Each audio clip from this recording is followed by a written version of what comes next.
Have you ever been in one of those meetings? You know, the crucial project review. Maybe it's a planning session. Maybe it's a really high-stakes one-on-one. Oh, yeah. The ones where you need absolute clarity. Exactly. And you ask that critical question, will this feature be ready for the big launch next Tuesday? And the answer you get back, it's not a confident yes. It's not a definite no. It's that swamp, that professional swamp of ambiguity that just drains your confidence. And it paralyzes the rest of the schedule. That swamp is everywhere. Right. It sounds like, I'll try, or maybe by the end of the day, hopefully. My personal least favorite is the passive, we really should get that done. Right. Who's we? Exactly. And that linguistic fog, it doesn't just leave you personally hanging, it actively poisons the entire organization's ability to plan, to estimate resources, and, critically, to foster any kind of mutual trust. Absolutely. Those fuzzy non-answers are the professional equivalent of just shrugging your shoulders while you're holding your breath and crossing your fingers. Yeah, and that's not a plan. No. And in a high-stakes world where professional deadlines translate directly into market credibility, into actual dollars and team morale, we just can't afford that kind of communication breakdown. And that's exactly why we're here today. Our mission on this deep dive is to, perform surgery on professional communication. We want to replace that foggy uncertainty with crystal clear, high-trust, binary commitments. So we're talking about a radical transformation in how you give and receive promises. That's the goal. We're drawing heavily on source material that formalizes this whole process. We're exploring what's known as the language of commitment and the underlying discipline of learning how to say yes. These are concepts that have been popularized in professional and technical circles by thought leaders like Roy Osheroff. And this isn't just about being polite or sounding more confident. It's about establishing measurable professional efficacy by only speaking in definitive, non-negotiable promises. Okay, so before we really dissect the mechanics of this, let's set the stage. The source material has this profound origin story, a personal anecdote that really hammers home the difference between, say, institutional ambivalence and the necessity of individual ownership. Right. And it all starts with a machine known only as ER. ER stood for Enterprise Routing. And for anyone technically minded out there, this was, a revolutionary communications machine built decades ago. The core team that I was part of, we designed it to be smart. This wasn't your press 1 for English system. No, not at all. The sources detail that the ER machine would answer the company phone, but instead of forcing you through some rigid menu, it would ask the caller to dial the name of the person they wanted. Right. Then it would ask the caller to actually pronounce their name. We're talking intelligent speech recognition and context awareness in its infancy. And here's where the routing part comes in. If ER found the person, it wouldn't just blindly transfer the call. It would announce the call to the person and ask them if they wanted to accept it. A kind of pre-screening. Exactly. If they accepted, boom, connected. But its real brilliance was its persistence. Yeah, that persistence factor was the key. Yeah. If you were looking for someone, ER didn't just check their desk phone. No. You could program it with several numbers to try. It would literally search for them across departments, in someone else's office, at their home, or even if they were traveling in a different city. It was the ultimate find me, follow me system. A unified communications prototype that came decades before modern VoIP. And if it couldn't find you, it would take a message and route it to your voicemail. It was incredibly sophisticated. The technical success was there. It was undeniable. But here's where that institutional ambivalence starts to creep in. Yeah. The company, Teradyne, simply could not figure out how to sell ER. And this is where the story gets so critical for our discussion on commitment. The sources revealed the project had all this technical merit, but it suffered from a lack of market positioning and internal focus. It was complicated to install, it was expensive, and it didn't fit neatly into the company's existing product lines. So the sales team didn't understand it. Management couldn't or wouldn't dedicate a sustained budget to find the right vertical market for it. And this is the death of so many revolutionary projects, isn't it? It is. A failure of institutional commitment to a long-term vision. The project ran out of budget, the technical team dispersed, and it eventually morphed into something completely watered down. It was called CDS, the Craft Dispatch System. Basically for dispatching repairmen. A shadow of its former self. Yeah. But the real institutional betrayal, the thing that showed the ultimate lack of commitment to the team's intellectual work, That came later. The patent shock. Yeah. The sources report that Teradyne just dropped the patent on the core technology without even notifying the original team. And this happened just 3 months after the team had left the company. That action, that silent abandonment of intellectual property, that is the very definition of institutional ambivalence toward individual effort. It just makes you feel like your deep commitment was completely wasted. And that feeling of wasted commitment, it fueled the next crucial moment, the confrontation with the CEO. Right. So long after the project had morphed, as documented in the sources, I waited outside the company building for the CDO, Bob. I saw his Jaguar pulling up, and I, maybe a little dramatically, waited for him. But that was a clear act of personal commitment, right? You were trying to reverse a decision. I approached the CEO, I challenged him to restart the ER project, and I asked him to commit to making it happen again. And the expected response is some kind of management enthusiasm, right? You're right, I'll figure out the sales strategy. Of course. But the CEO, Bob, he responded with what I can only describe as a masterclass in shifting accountability. He completely surprised me. He said, "Okay, Bob, work up a plan. Show me how I can make money. If you do, and I believe it, we'll start up ER again." And that's the pivotal moment. It is. The CEO, instead of committing himself, immediately put the entire burden of responsibility for profit and loss, the very component that killed the project in the first place, right back onto the software guy. And in that instant, I realized I was utterly unprepared. And frankly, I didn't want the P&L responsibility. I suddenly recognized my own lack of full, genuine commitment to the restart. It forced you to confront what you were really asking for. The source material captures the ending perfectly. I didn't want to show my ambivalence in front of the CEO, so I thanked him and I left with these words. "Thanks, Russ. I'm committed. I guess." That, I guess, That, I guess, is the auditory marker of professional ambivalence. It highlights that the CEO's response forced me to confront the fact that my initial demand was just a wish. It wasn't a commitment. And that personal realization, all those decades ago, is the backdrop for understanding why this structured, binary commitment language is so essential. that anecdote is so vital because it shows that even when we are passionate about an idea, even when we want something desperately, we often fail to shoulder the full, ugly burden of responsibility required to make it happen. So to shift from "I guess" to "I will," Yeah. we have to turn to a more formal structure of commitment. Exactly. Let's unpack the Roy Osherov concepts here. This structure breaks down true professional commitment into 3 deceptively simple yet profound binary parts. Okay, let's hear them. They are: 1, you say you'll do it. That's the external promise. Okay. 2, you mean it. That's the internal conviction. Right. And 3, you actually do it. The execution and the follow-through. These sound obvious, but that gap between step 1 and step 3 is where careers just stall and projects fail. It is. You or I could say, "Man, I really need to lose some weight." That's step 1. But if I have no genuine intention of tracking my calories or cutting carbs or hitting the gym this week, I don't mean it. And the promise is completely empty. Exactly. The professional world is full of people who only ever hit step 1. They make the utterance. But what's more concerning is the large number of professionals who promise things and don't even mean to do them. They use try or hope. Yes, to create a soft landing for failure. It ensures they can later say, well, I tried, but X happened. And the problem is that our professional intuition, it often fails us. We're inherently optimistic. We suffer from confirmation bias. We want to believe the team member who assures us they can shave 2 weeks off a 6-week task. We desperately want to believe the IT manager who says the system will be fixed tomorrow. Of course. But the sources mandate that we stop trusting that gut feeling and we start analyzing the cold, hard language they use. So we have to focus on those linguistic tells to recognize the lack of commitment in others. This is about protecting your project and your time. Right. Let's expand on those common professional examples where commitment just fails instantly at step 1 or 2. Okay, take example 1, the IT guy.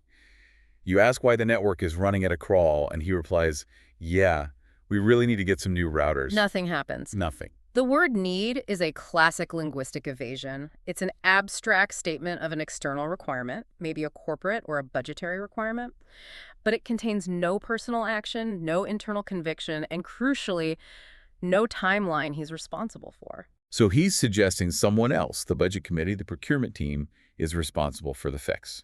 He's stated a problem, not initiated a resolution. Right. Okay, example 2, the team member. You ask about running crucial manual tests before checking in some mission-critical code, and they reply, Sure. I hope to get to it by the end of the day. Hope. That single word is a massive professional red flag. Why? Hope implies a dependence on external factors. Maybe other meetings will finish early, maybe the server won't crash, maybe inspiration will just strike.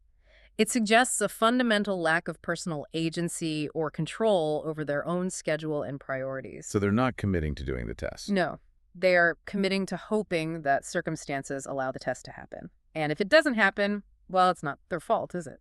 And the third classic example, this one often comes from leadership, and it drives project managers crazy. The boss. They come into the morning stand-up and they just mumble, "We have to move faster." Ugh, this is the passive-aggressive form of non-commitment. They used we, but they mean you. Yeah. The boss is committing to absolutely nothing themselves. No extra resources, no reduction of scope, no investment of their personal time. It's just a generalized statement of desire, framed as collective action, but it's designed to extract effort without offering any accountability in return. It's the ultimate fuzzy goal. So if we look at all of these failures, the common thread here is just the avoidance of personal responsibility. That's it. The language of non-commitment, it inherently assumes that things are out of my hands, or that external forces will determine the outcome. And that is the psychological crux of the issue. People habitually adopt the posture of a victim of a situation, the slow network, the lack of time, the unreasonable speed requirement, instead of being an active agent who is in control. But the essential truth, which the source material demands we adopt, is that you always have something you can fully commit to doing. Yes. You might not control the final outcome, but you always, always control your next action. That distinction is everything. And that leads us perfectly into analyzing the actual linguistic dells we need to just eliminate from our vocabulary. So let's delve deeper into the specific linguistic red flags that should immediately alert you that a firm, professional commitment has not been made. Okay. If you can spot these words in others, you can manage your risks.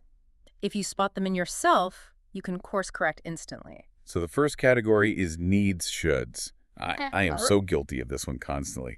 We need to update the documentation, or I should have checked the logs earlier. These phrases are the ultimate soft commitment because they shift responsibility. Need and should imply that the responsibility belongs to the external world or to some future idealized version of yourself. Right.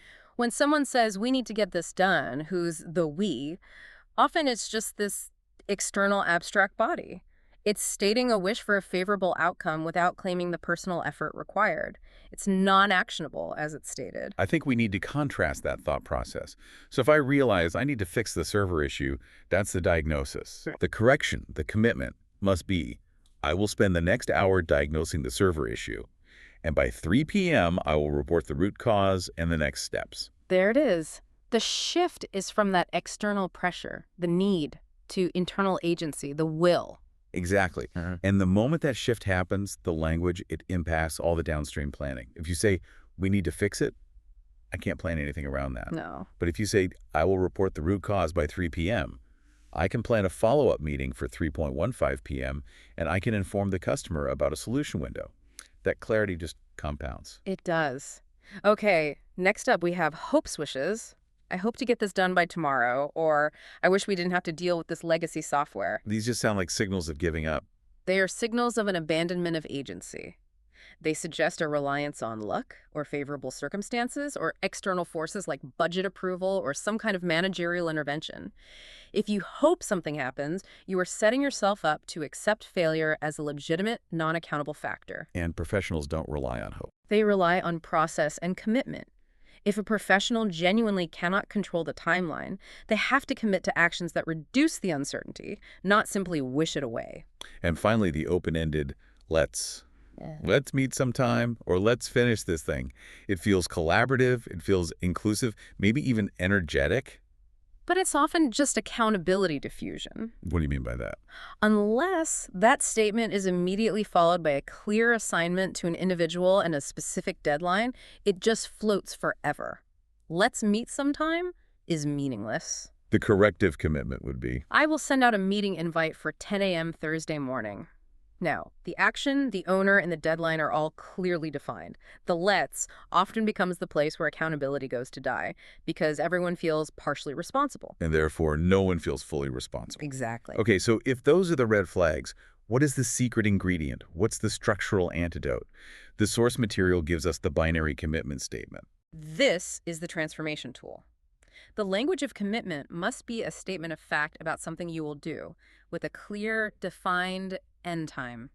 It's rigid because rigidity creates clarity. So what's the formula? The formula is, I will specific measurable action by clear deadline timestamp. Okay, let's use a painful example. Instead of saying, I will probably fix the database bug next week, you use the binary statement. I will finish debugging the primary database connection issue by 11 a.m. this Friday.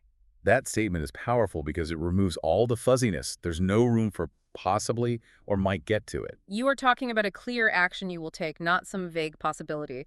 And crucially, the result is binary. You state you will do it, and there are only two outcomes. You get it done or you don't. And this is where the social pressure and your internal self-image, they become the follow-through mechanism. Exactly. Once you state that commitment, especially in front of a manager, a team, or even a client, you are held accountable. If you don't get it done, you will feel that acute sense of professional failure, that awkwardness of having broken your word. So that emotional cost is what forces the follow-through. Yes, you have successfully put yourself in a psychological position that compels you to do the necessary work. But wait, I have to challenge this point for a moment. Yeah. Because in real-world scenarios, sometimes I genuinely don't know the deadline. Right. Sometimes the work is genuinely exploratory. If the deadline is unknown, how can I still make a binary commitment? Is saying, I will investigate this all week, truly useful? That's an excellent challenge, and it clarifies the distinction between committing to an outcome versus committing to an action. Okay. If the outcome, like a final fix or a future delivery, is genuinely uncertain, you must commit to a high-value, measurable action that reduces that uncertainty. So instead of, I will fix the unknown performance issue by Friday, which is a lie because the issue is unknown.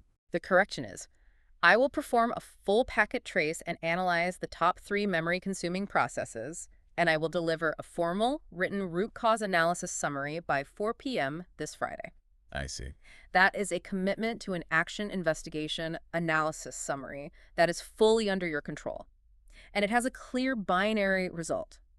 Either the summary exists and contains the analysis by 4 p.m., or it doesn't. You transform the ambiguity into an investigative commitment. That is highly professional and allows management to plan the next phase based on your findings. So even when we adopt this binary language and have the best intentions, professional commitments can sometimes derail. They do. The source material offers some practical solutions, which seem to consistently revolve around shifting commitment away from unreliable outcomes and focusing, well, laser-like on controllable personal actions. Right.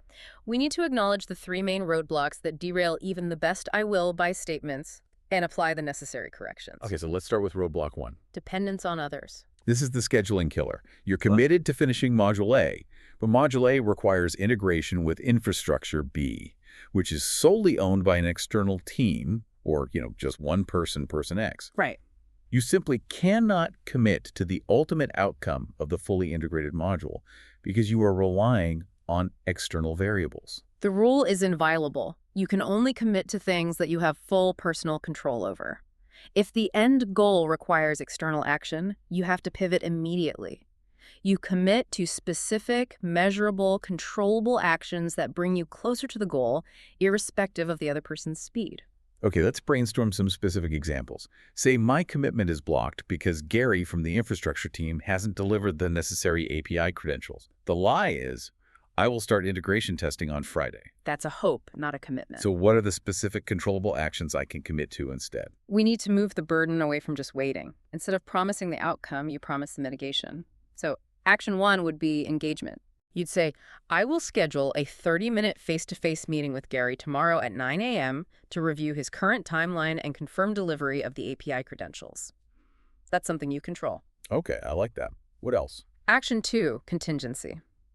I will spend the next 3 hours creating a comprehensive mock interface that simulates Gary's expected infrastructure response, allowing me to fully test my module logic by Thursday. So you're building a workaround. Exactly. Action 3 could be communication and, let's be honest, a bit of pressure. I will write a detailed email to Gary's manager, CCing our project lead, outlining the project dependencies and asking for clarification on the delivery date by 5 p.m. today.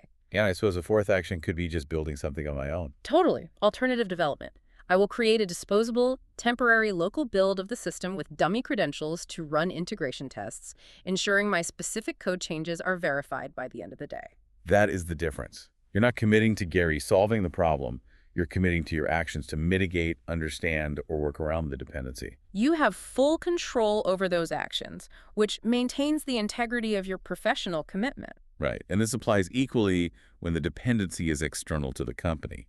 Right. Say, waiting for a regulatory ruling or a vendor delivery. Absolutely. You can't commit to the regulation being passed, but you can commit to tracking the bill daily or to preparing all the necessary paperwork the moment the ruling happens. I remember an instance where we were blocked on an external payment processor integration.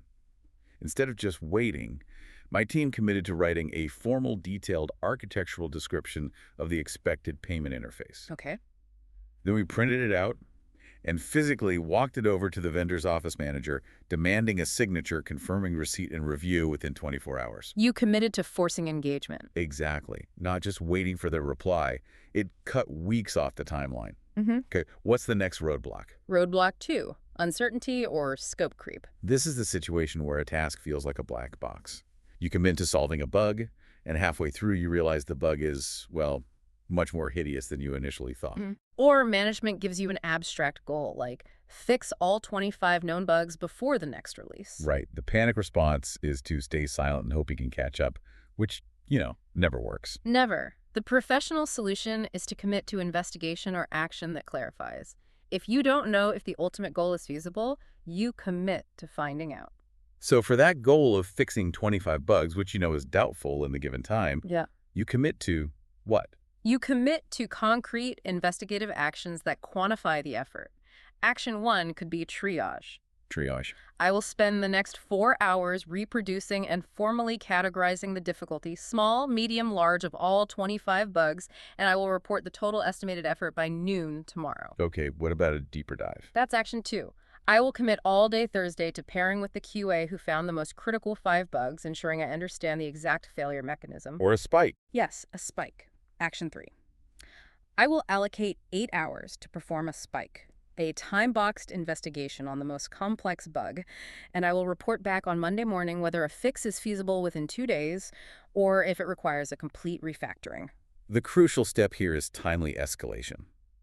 Once you realize the scope creep or the complexity, silence is the failure. You have to raise the flag immediately. If you realize the task requires 10 extra days, you don't wait until the original deadline has already passed. You have to immediately decide on a course of action pairing, spiking, brainstorming, and inform stakeholders that the commitment is changing. Exactly. The commitment becomes, I cannot finish this by Friday, but I will deliver a revised estimate and a mitigation plan by 2 p.m. today.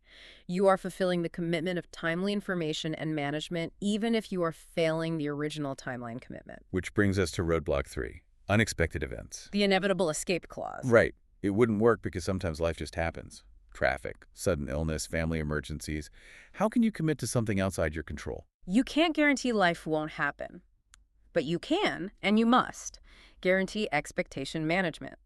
The solution is simple, but it requires discipline. Raise a red flag early. So if you are committed to delivering code by 10 a.m. and your internet goes out at 9 a.m., you cannot fulfill the original commitment. Right. So what is the guaranteed action you commit to in that moment? You commit to communication.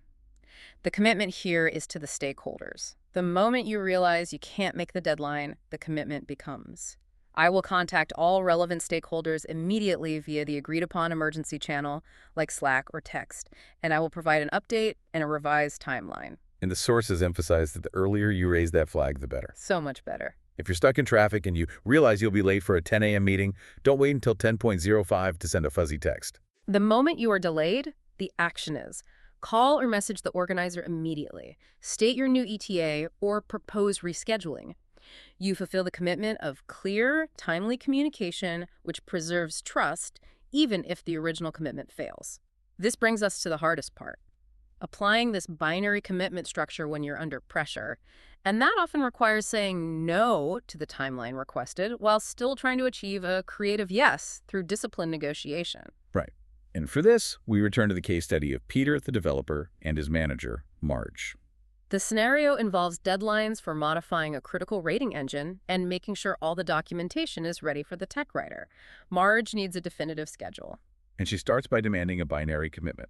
Peter, will you have the rating engine mods done by Friday? And Peter, under pressure, responds exactly how most of us do when we're uncertain. I think that's doable. The classic ambiguity trap. It's neither a yes nor a no. It's a hope that's masquerading as an estimate. Marge then asks about the documentation. And Peter's second fuzzy response is, I'll try to get that done as well. And that word try immediately tells Marge, if she is listening with discipline, that he views the documentation as optional, or at least dependent on favorable circumstances. So the analysis here is that Peter is defining try as, I will exert extra effort, but if I fail, I am not accountable. But Marge needs a Boolean, a yes or a no, so she can plan the entire pipeline. Peter's fuzzy response just poisons her schedule security.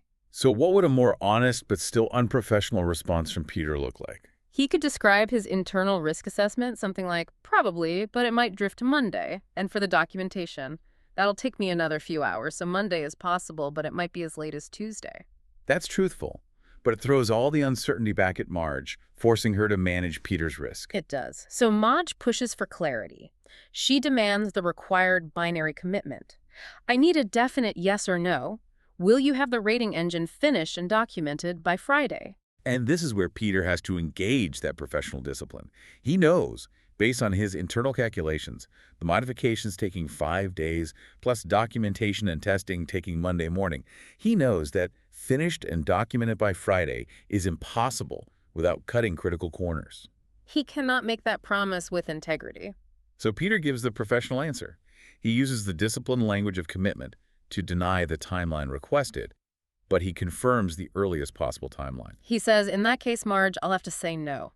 The soonest I can be sure that I'll be done with the mods and the docs adhering to quality standards is Tuesday. He has identified the true earliest date he can guarantee the binary outcome. Marge confirms the final, non-negotiable commitment. You are committing to Tuesday. And Peter seals it. Yes, I will have it all ready on Tuesday. Commitment achieved, even if it wasn't the date Marge wanted. But the tension is far from over. Marge now reveals the true urgency, the external pressure.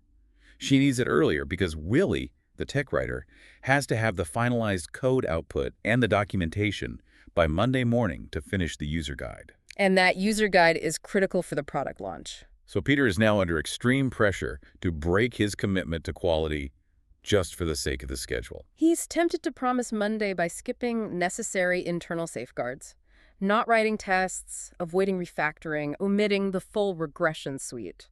This is the moment where so many professionals fall. They trade long-term system integrity for short-term relief.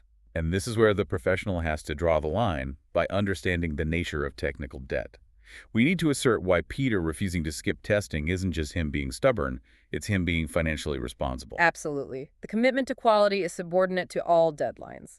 Technical debt, for those who are unfamiliar, is essentially the implied cost of additional rework caused by choosing an easy, fast solution now instead of a better, slower approach. So when Peter skips writing tests or neglects refactoring, he saves maybe 2 hours today. But he guarantees 10 hours of debugging, system slowdowns, and unexpected failures 6 months from now. So skipping the regression suite doesn't make him faster in the long run. It guarantees future slowness and instability. Peter, as a professional, knows this.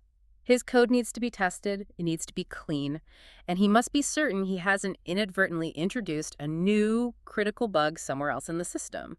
That quality commitment has to stand. So he upholds those standards because his professional reputation and the stability of the platform, it all depends on it. He maintains the Tuesday commitment despite the urgent need. He says, no, Marge, there's really no way I can be certain about any date before Tuesday while maintaining stability. I'm sorry if that messes up your schedule, but sacrificing testing would only risk a catastrophic failure later. Tuesday is the reality we're faced with. Marge accepts this, reluctantly, and starts calculating how to adjust Willie's schedule. But now she pushes one last time for a true emergency effort. And this leads to the final test of discipline. The creative yes, acknowledging the cost. Marge approaches this as an extraordinary request. Look, Peter, I know this is a huge imposition, but the launch timeline is absolute. I really need you to find a way to get this all done by Monday morning. It's mission critical. Isn't there anything you can do, even if it requires maximum effort? Peter now has to assess the cost of that maximum effort. That means significant overtime. We're talking likely the entire weekend and probably working past midnight on Sunday. And professionals know their limits on overtime. They know the physical and the relational cost of that promise. The key here is that if Peter agrees to this extreme demand, he must articulate the full price of that commitment. He has to ensure Marge understands and accepts the trade-off. So this is the difference between saying yes and I'll burn out silently versus yes, but here's the guaranteed consequence. Exactly. Peter's final condition commitment is the gold standard for professional negotiation because it uses the clear language of commitment and communicates the exact verifiable price of that promise. It mitigates the risk of burnout or personal conflict. So how does he phrase it? He establishes the conditions first. Okay, Marge, I'll tell you what. I know I can do it if I work the necessary overtime, but that requires a personal cost. I'll call home right now and clear the weekend overtime with my family. Starting with the personal cost. Right. If they are okay with it, then I will get this task finished and documented by Monday morning. I'll even come in on Monday morning to make sure everything goes smoothly with Willie. But in exchange for that extreme effort, I will be useless for a couple of days later in the week. I need Tuesday and Wednesday off to recover. Deal. That is a perfectly transparent, negotiable, and high-integrity deal. Peter knows he can achieve the immediate goal, but he also knows the physical and relational tax. And by stating this trade-off up front, he transforms an unreasonable request into a negotiated agreement where the true cost, 2 days of lost productivity later in the week, is understood and accepted by the business. And here's where the discipline extends to Marge and the organization. For this creative yes to maintain integrity, Marge has to commit too. She does. She needs to respond with her own binary commitment. Yes, Peter, that's a deal. I will immediately enter Tuesday and Wednesday as compensatory time off in the system, and I commit to protecting that time for you. By recording the compensatory time off and agreeing to protect it, Marge acknowledges and formalizes the cost of that rushed promise. This ensures the company doesn't just absorb the costs silently through burnout, and Peter maintains his commitment to his personal life and his subsequent productivity. So the ultimate takeaway is clear. Professionals are not required to say yes to everything. But when they do say yes, they use the binary language of commitment, and they know and clearly communicate the full cost of that promise, whether that cost is resource allocation, family time, or mandated recovery days later in the schedule. This deep dive has really been an exploration of radical accountability. We started in that morass of ambiguous professional communication, realizing that "I'll try" is basically a guarantee of planning failure. And the solution is the 3 stages of true commitment. You say it, you mean it, and you do it, all powered by the discipline of language. We highlighted how to spot those linguistic red flags, the needs, the shoulds, the hopes, and that vague lets, which all signal a lack of personal responsibility. And we equipped you with the power tool, the binary commitment statement.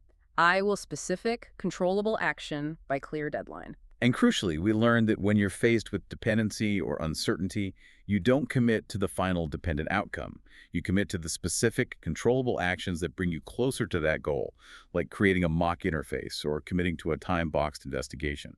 By applying this structured language, you immediately stop being the professional who hides behind "I'll try," and you become the professional who lives up to their word. You provide concrete, trustworthy estimates, and that level of clarity and integrity is invaluable in any career, far beyond just software development. But let's leave you with this final provocative thought, building on Peter's choice to protect his quality and state the cost up front. We explored how professional commitment often requires pushing back and holding the line on quality, refusing to skip testing. So we ask you to reflect.